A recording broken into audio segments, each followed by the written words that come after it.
Okay, so I guess I'll get started with the introduction. Hi, thank you for taking the time to meet with me today. I appreciate you taking the time to participate in this interview. My goal today is to have a comfortable and professional conversation where I can learn a little bit more about your background and your professional experiences. Um, I'll start today with some general questions and then I'll get to some more specific questions about your skills, professional experiences. This interview should last about 10 to 15 minutes. And then with your permission, I'll be recording this interview for a class assignment. Does that sound good? Yeah, that sounds good. Okay, let's go ahead and get started. So I guess kind of tell me a little bit about yourself and then what kind of led you to want to pursue this role.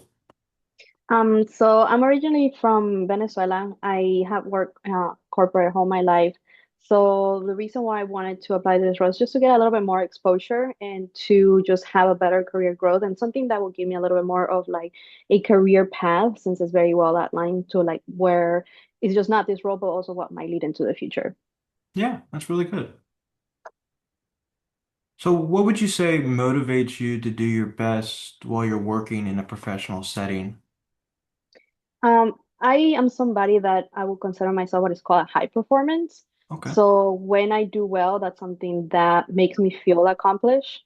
So, and also doing other people, seeing other people under me do well makes me feel accomplished. So it's all about just mainly feeling on because it makes me feel, I mean, because I'm doing well, it makes me feel well. Yeah, I totally get that. So where would you say that you see yourself professionally in the next 5 years? Well, I would love to be a director within your organization within the next 5 years. I know right now it's a perhaps a low leadership role, but I'm willing to work to become possibly a director of marketing or just somebody in high leadership where I can make a bigger impact within the organization. And kind of a follow-up to that, what kind of steps would you say that you would have to take to get to that position in the next 5 years? I think exposure to all kinds of different leaderships. Yeah. So understand the organization within itself and the different priorities that they might have. So for example, maybe if it's like marketing or if it's medical or if it's something in accounting, then being exposed to all those different roles, then I know that I will have a better opportunity to just grow. Yeah, that's really good. So, kind of switching it up a little bit, can you describe a time where you had to communicate a message clearly to different audiences? Yeah, within my time in different jobs, I had to work in communicating complex information to different audiences. So, for example, I work in within retail and medical field. Yeah. So, depending of the person that I'm talking about, I will have to sometimes explain some background of what I'm trying to communicate so they can understand me a little bit better. And also, like, for example, let's say if I'm talking to a pharmacist and the information that I need to communicate, it's more optician based. I will have to give them a little bit of background of what an optician does to for then the pharmacist understand what I'm trying to say. Yeah. So I just want to make sure that I give them enough information where my audience would just not get lost Yeah. in the Context is story. always good. Yeah. Mhm. So, how would you say that you manage your time professionally while working on multiple projects that have competing deadlines? I am somebody that I'm a firm believer of identifying something that it's important versus urgent Yeah. to be able to prioritize where I need to put my time. So I will prioritize mainly what's both important and urgent. Everything's important. Everything has a deadline, right? But what's something that is urgent that immediately needs my attention. So sometimes I might put everything on a spreadsheet and prioritize things based on whether the deadline or the time or if it's sensitive content, then I will organize it like that and then work my way through the most priority to the least to the last priority, even though it's still important, but it's not urgent. Yeah.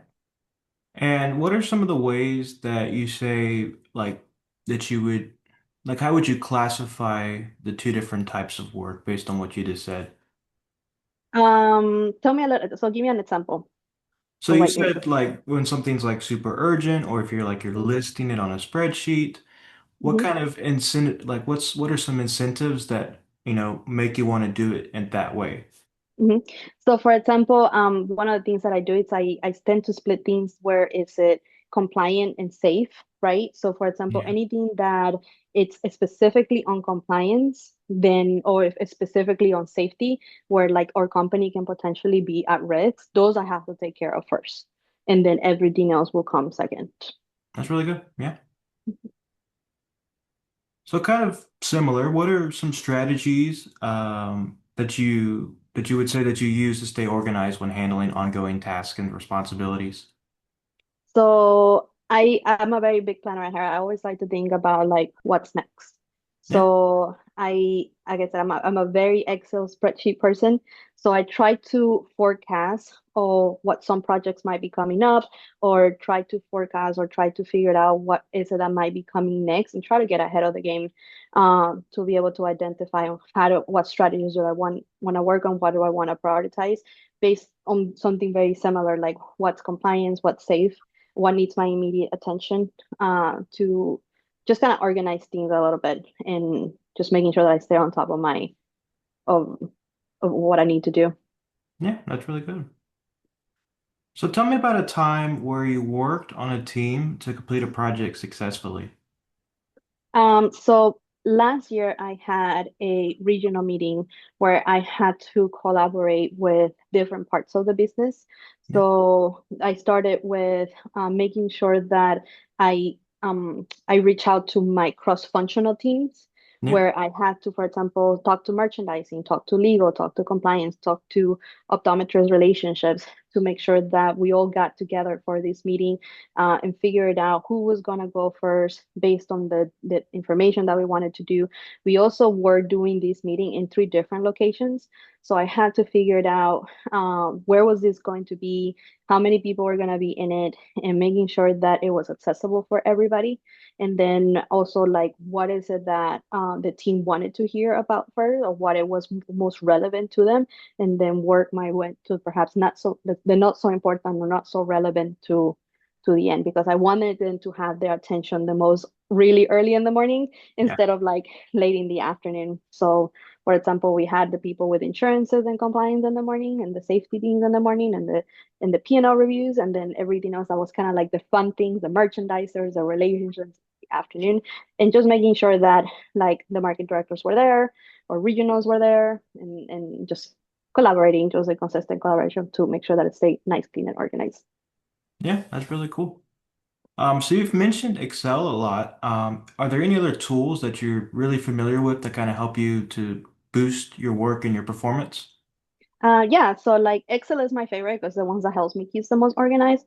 But I also work with PowerPoint, OneNote, just regular Outlook, SharePoint. I also have a tendency of working with AI. Like it also like helped me kind of like troubleshoot things that might come on day to day, or sometimes when like I know that I need to stay nice and professional and completely unbiased, I will be like, hey, help me out on making sure that I write this on the most professional, HR compliant friendly so I won't get fired. Yeah, So little things like that. But I love technology. I use different tools throughout the organization to just kind of like help me out with my day to day. that's really good. So, what is a time when you faced a problem at work or even school, and how did you go about solving it? Um, so one of the things that sometimes come up with is that within our organization, we consistently have to like jump through loops and hoops. So one of the things that I've been taught from leadership perspective is that um, kind of like don't assume what somebody might be thinking, Yeah. but just kind of try to figure out what the intent is behind it, and then de-escalate from there. So, for example, if I have a problem with somebody, I need to understand the intent, like, and not necessarily think, okay, well, this person's just making my life miserable. Like, it's understanding why they're acting the way that they're acting, and solve or try to fix that relationship before even going overhead to like their particular direct supervisor or anything like that. Yeah, that's really good. And then kind of our last question, what are some of the ways that you use creativity when you're developing content or ideas for marketing or communication purposes? So I'm not very creative.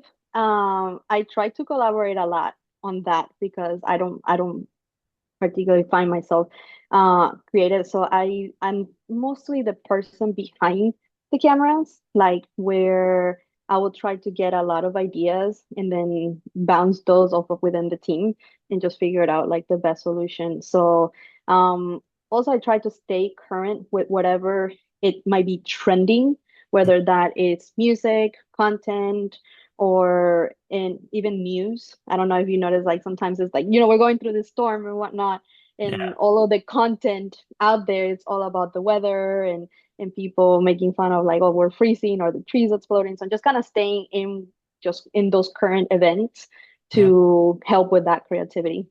yeah, it's really good. Yeah. So that was my final question.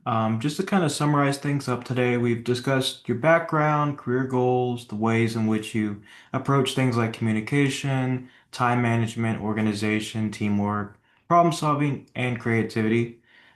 So this all kind of sound accurate based on what we discussed today. No, no question. Okay. So thank you again for taking the time to speak with me today. I appreciate you sharing your experiences, and this will conclude the interview. Thank you. Thank you.